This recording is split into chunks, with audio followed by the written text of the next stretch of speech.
All right, so here's Dusty as it sits. Again, I have not done anything since I bought it.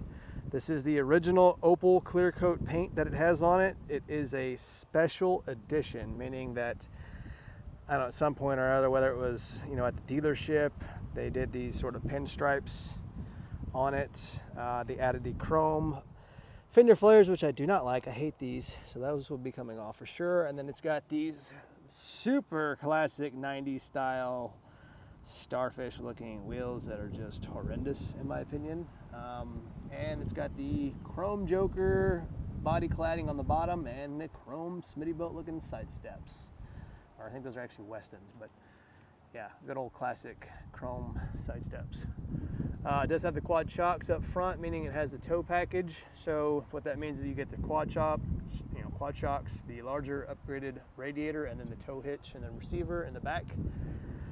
All the original body panels. Again, this thing is super clean. There's no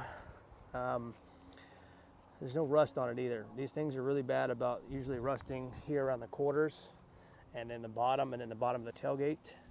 This has no rust. Since it spent most of its life in the desert where it's super dry, you know, that's a huge thing. It's all the original paint and body, which is super rad. Coming around the back of Dusty here, it's got the tailgate panel cover. I forget what they call those things specifically, but rear window motor and glass works. So let's show you the back here. In the back, you know, it's got the carpeted tailgate. Again, everything is super dirty. So I didn't touch anything or clean anything because I wanted to show you guys exactly the condition of it, how I got it. So I have not done anything or cleaned anything. And again, you can see why I named it Dusty, because it's very, very dusty. Anyway, that'll be fun to have Dusty as its name. You know, the carpeted rear in the back. Yeah, you can see where, again, this thing spent most of its life in the desert, so it was super hot. You know, the first day that we picked it up, it was actually 117 degrees in Ridgecrest, California. So, you know, a couple of the plastic pieces are warped, like this thing is warped, and then the up there pieces, let me see if I can zoom in on that. You know, see those are warped. That's warped, and that's literally just from heat. Same thing with the trim there above the hardtop meeting the roof. Those are a little warped as well, so I'll be replacing all that stuff. But anyway, that's the back, the original hardtop and coloring. You know, it's all in really good shape. Coming around the other side, you know, everything on it is factory exhaust. It does not have a lift on it, which was something that was important for me. I did not want something that was lifted. With aftermarket suspension, I wanted everything to be as original as possible. Come around the passenger side, you can see the door panels. You know, it's probably gonna need new door panels, to be honest with you guys. The armrest is pretty wore out. You know, it looks like he had put some rivets. These things are real bad about these being loose. Looks like you put a screw here. You know, typical weather stripping that's bad on these things. You know, all this stuff is common problems on these old F-Series trucks and Broncos. The dash pad, you know, same thing, super common for those that get cracked and wore out. So other than that, the dash is actually in good shape with the exception of the pad. You know, the carpet, of course, it's 27 years old and dirty. The lumbar does work, so that's cool. You know, factory center console, that is also dirty. You know, I already got stuff in there, but anyway. Factory center console, factory headliner. The headliner is actually in pretty decent shape. There's a couple small nicks in it. I'm going to replace it anyway, but factory visors, the seats that go forward, coming into the back area.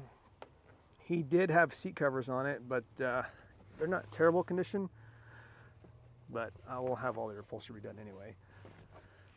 So that's the back. Got the, you know, cup holder and then all the ashtrays, because, you know, back in the day smoking was encouraged. So this does have 3 ashtrays in it. All of the trim pieces around the hardtop are there. That's kind of another common thing on these old Broncos. They'll be missing all of those components and the seal for the hardtop. I actually don't think this hardtop has ever come off. The guy that I bought it from said he never took it off, and then the guy he bought it from said he never took it off. So you're talking a good 5.5 years for sure where it never came off. The first owner, I'm not sure of, but I'm just gonna crawl up in the back here, show you guys what's really neat about these is, you know, I'm a bigger guy. I'm about 6 foot, 200 pounds, and you know, that's what's cool about these old Broncos. You know, a full-size adult can sit back here. The seat is all the way back, by the way, and it's reclined because Jackie was sort of chilling when we drove home. But here is the inside. All the lights work. You know, overall, it's in, like I said, guys, this thing is in really solid shape for its age. You know, some of these things are just super wore out, and this one is not. Get back out of here. Come outside. And then, you know, the heart of the beast. Let me open up the hood here. Everything works, by the way. Cruise control, the switch for the rear window, the radio, door locks, windows, everything works. Air conditioning.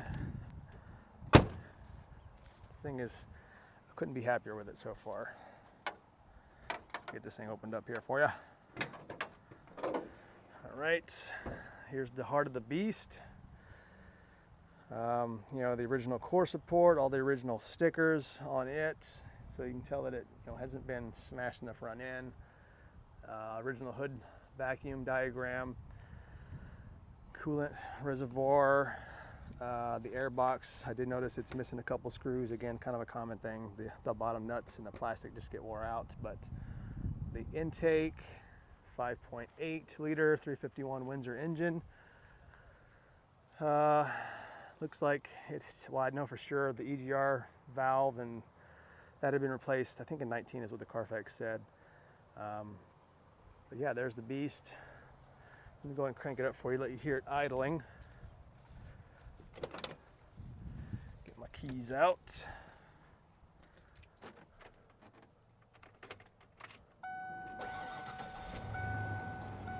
She fires right up.